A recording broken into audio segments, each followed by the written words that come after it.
Assalamualaikum warahmatullahi wabarakatuh. Perkenalkan, nama saya Sinta Nina, NIM 1220012 dari kelas SA. Di sini saya izin mempresentasikan materi fikih ibadah 2 tentang khutbah Jumat. Yang pertama yaitu pengertian khutbah. Khutbah secara bahasa yaitu ceramah atau pidato. Sedangkan menurut istilah, khutbah merupakan suatu kegiatan ceramah yang disampaikan kepada sejumlah umat Islam dengan syarat dan rukun, baik berupa peringatan, pembelajaran, ataupun nasihat. Kemudian rukun khutbah. Rukun khutbah merupakan unsur yang menentukan sah atau tidaknya khutbah Jumat. Adapun beberapa rukun khutbah. Yang pertama, membaca Alhamdulillah. Yang kedua, membaca sholawat Nabi. Yang ketiga, berpesan kepada jamaah untuk senantiasa bertakwa kepada Allah Subhanahu wa Ta'ala. Yang keempat, membaca ayat Al-Quran dalam salah satu dari 2 khutbah. Dan yang terakhir, membaca doa untuk muslimin dan mukminat pada khutbah kedua. Syarat khutbah. Khutbah Jumat disampaikan dalam 2 bagian, yaitu khutbah yang pertama dan khutbah yang kedua. Kedua khutbah tersebut dilaksanakan secara berurutan atau tanpa diselang dengan ibadah lain. Syarat pelaksanaan khutbah Jumat sebagai berikut. Yang pertama, khutbah dilaksanakan apabila telah masuk waktu zuhur. Yang kedua, khutbah dilaksanakan sebelum sholat fardu Jumat.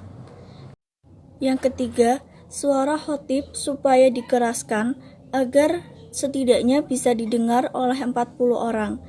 5. Khatib harus menutup aurat. 6.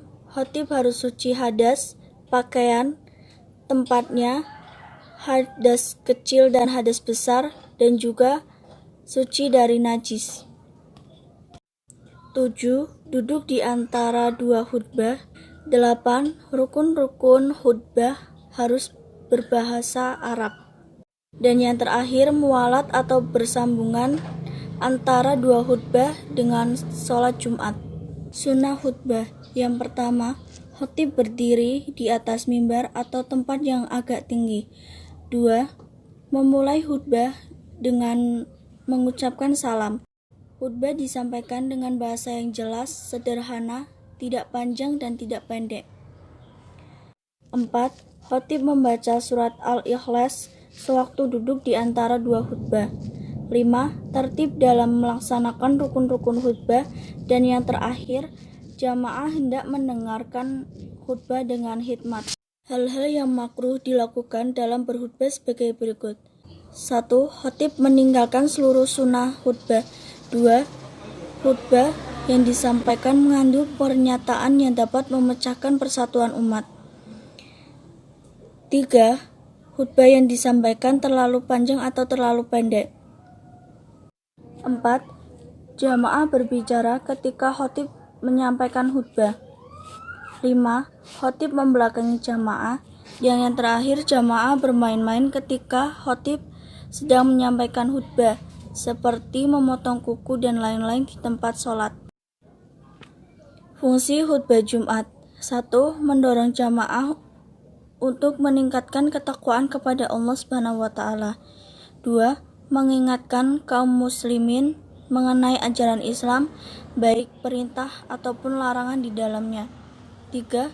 Mengingatkan kaum muslimin agar lebih meningkatkan iman dan takwa kepada Allah Subhanahu wa Ta'ala. Sekian penjelasan dari saya, kurang lebihnya mohon maaf. Wassalamualaikum warahmatullahi wabarakatuh.